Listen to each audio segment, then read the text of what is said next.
Otasansan rédíò and TV a wà lórí Facebook àti YouTube. lára àwọn wòlíì ọlọ́run, àwọn ìránṣẹ́ ọlọ́run, àwọn olórí ìjọ lórílẹ̀‐èdè Nàìjíríà tí wọ́n ti fi prophecies tọdún 2025 tí wọ́n ti fi síta, láti rí bàbá Enoch Adébóyè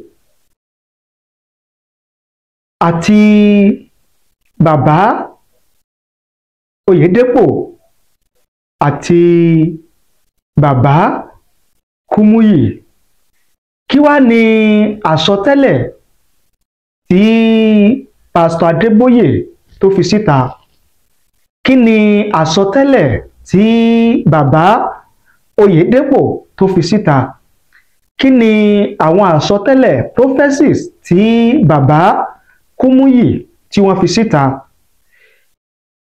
Àwọn prophecies wọ̀nyí òun náà ni a fẹ́ gbéyẹ̀wò, la fẹ́ mú wá fún yín, àti èrò ìwòye àwọn èèyàn lórí àsọtẹ́lẹ̀ prophecies tí àwọn wòlíì yìí tí wọ́n fi síta fún tọdún 2025. Kí làwọn èèyàn wí? Kí làwọn èèyàn sọ lórí prophecies tí àwọn wòlíì yìí, àwọn ìránṣẹ́ Ọlọ́run yìí tí wọ́n fi síta? Ṣùgbọ́n kí a tó mú èrò àti ìwòye àwọn èèyàn wá fún yín, ẹ jẹ́ ká kọ́kọ́ mú ohun tí àwọn wòlíì yìí, àwọn ìránṣẹ́ Ọlọ́run yìí tí wọ́n fi síta gẹ́gẹ́ bí àsọtẹ́lẹ̀, ìyẹn prophecy tí wọ́n rí fún ọdún 2025. Ẹ jẹ́ ká mú wá fún yín gẹ́gẹ́ bí ìròyìn bó ṣe gbé.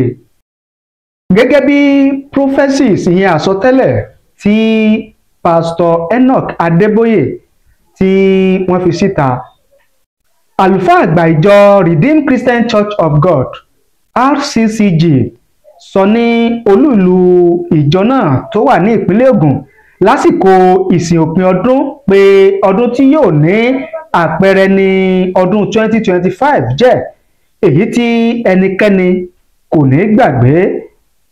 Ó ní ọjọ́ Ẹtì ni òun yóò tó sọ àwọn àsọtẹ́lẹ̀ nípa àwùjọ àgbáyé, àti pé òun yóò ṣọ́ra ṣe nípa sísọ àsọtẹ́lẹ̀ nípa orílẹ̀-èdè Nàìjíríà. Nínú àwọn àsọtẹ́lẹ̀ fún àgbáyé ni Nàìjíríà yóò ti mú tiẹ̀, gẹ́gẹ́ bí bàbá Enoch Adébóyè bí wọ́n sì sọ ní tiwọn. Bàbá Bishop David Oyèdépò, olùdásílẹ̀ ilé ìjọsìn Living Faith Church tí ọ̀pọ̀ tún mọ̀ sí Winners Chapel, Bishop David Oyèdépò sọ àsọtẹ́lẹ̀ fún àwọn ọmọ ìjọ rẹ̀ ní òru mọ́jú ọdún tuntun 2025 nílé ìjọsìn rẹ̀ tó wà ní Ọ̀tà nípínlẹ̀ Ògùn. Ni Oyèdépò ti sọ pé ọdún ìbẹ̀rẹ̀ ọ̀tun àti ọdún tí àwọn èèyàn yóò ṣe àmúkà nǹkan ọ̀tun láyé wọn ní ọdún 2025 jẹ́. Ó ní kò sí wòlíì kankan tó ní agbára láti mú kí nǹkan tí Ọlọ́run sọ kó wá sí ìmúṣẹ o. Ìgbàgbọ́ oníkálùkù ni yóò sọ bóyá yóò ṣẹ tàbí kò ní ṣẹ. Gẹ́gẹ́ bí bàbá Bishop Oyèdépò bí wọ́n ti sọ tiwọn nìyẹn. Ṣùgbọ́n nínú ọ̀rọ̀ pásítọ̀ Daniel Olúkọ̀yà tí ó jẹ́ olùdásílẹ̀ àti alámòójútó àgbà, ṣùgbọ́n nínú ọ̀rọ̀ pásítọ̀ Daniel Olúkọ̀yà tí ṣe olùdásílẹ̀ àti alámòójútó àgbà fún ìjọ Mountain of Fire and Miracle tó sọ lásìkò ìṣòro ìrékọjá, ìyẹn crossover sínú ọdún tuntun 2025, wípé ọdún ìṣẹ́gun tí kò ṣeé gbàgbé tí kò sì ní ṣeé gbé pamọ́ ní ọdún 2025 yóò jẹ́. Olùdásílẹ̀ ìjọ náà wọ́n ní ọdún ìdásí, ìmúpadàsípò, ìtúsílẹ̀ tí kò ní òǹkà àti ìgbédìde àwọn adarí tí yóò mú àyípadà wá ní ọdún 2025 ni yóò jẹ́, gẹ́gẹ́ bí pásítọ̀ Jerry Eze bí wọ́n ṣe sọ nínú ọ̀rọ̀ àsọtẹ́lẹ̀ yẹn prophecy fún ọdún 2025. wọ́n ní gbogbo ohun tó ń pa àwọn ènìyàn lẹ́kún ni yóò di àjọyọ̀ lọ́dún 2025 ọdún ìyanu ojoojúmọ́ àti èyí tí àwọn èèyàn náà yóò gba ìmísí ìgbéga láwùjọ àgbáyé ní ọdún tuntun 2025 ni yóò jẹ́. Gẹ́gẹ́ bí ọ̀rọ̀ pásítọ̀ W.F. Kúmúyì tí wọ́n jẹ́ alámòjútó àgbà fún ìjọ Deeper Christian Life Ministry, ìyẹn pásítọ̀ Williams Kúmúyì, àwọn náà sọ àsọtẹ́lẹ̀ fún ọdún 2025. wọ́n ní ọdún àlùyọ, ọdún tó kún fún ire ní ọdún 2025, nínú èyí tí ọ̀tá kò ní lè sọ bí ìrìn àjò ayé ẹ̀dá yóò ṣe rí. Gẹ́gẹ́ bí àsọtẹ́lẹ̀ àwọn wòlíì ìránṣẹ́ Ọlọ́run, òun náà ni àtìmúwá fún yín tẹ́yìn náà ti gbọ́ yẹn. Ẹ wá jẹ́ ká wo èrò àti ìwòye àwọn èèyàn lórí àsọtẹ́lẹ̀ tí àwọn wòlíì yìí tí wọ́n fi síta.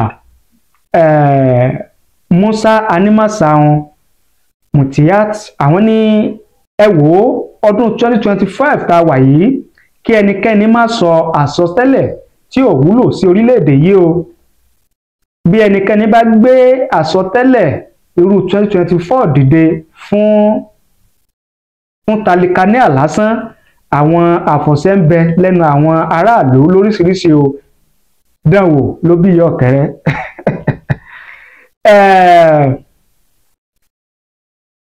Ọmọládé Àbáládá, àwọn ní àwọn alágbàpọ̀ àwọn onífísàn sọnù kọ́lọ́hún sọ wá ń bẹ̀.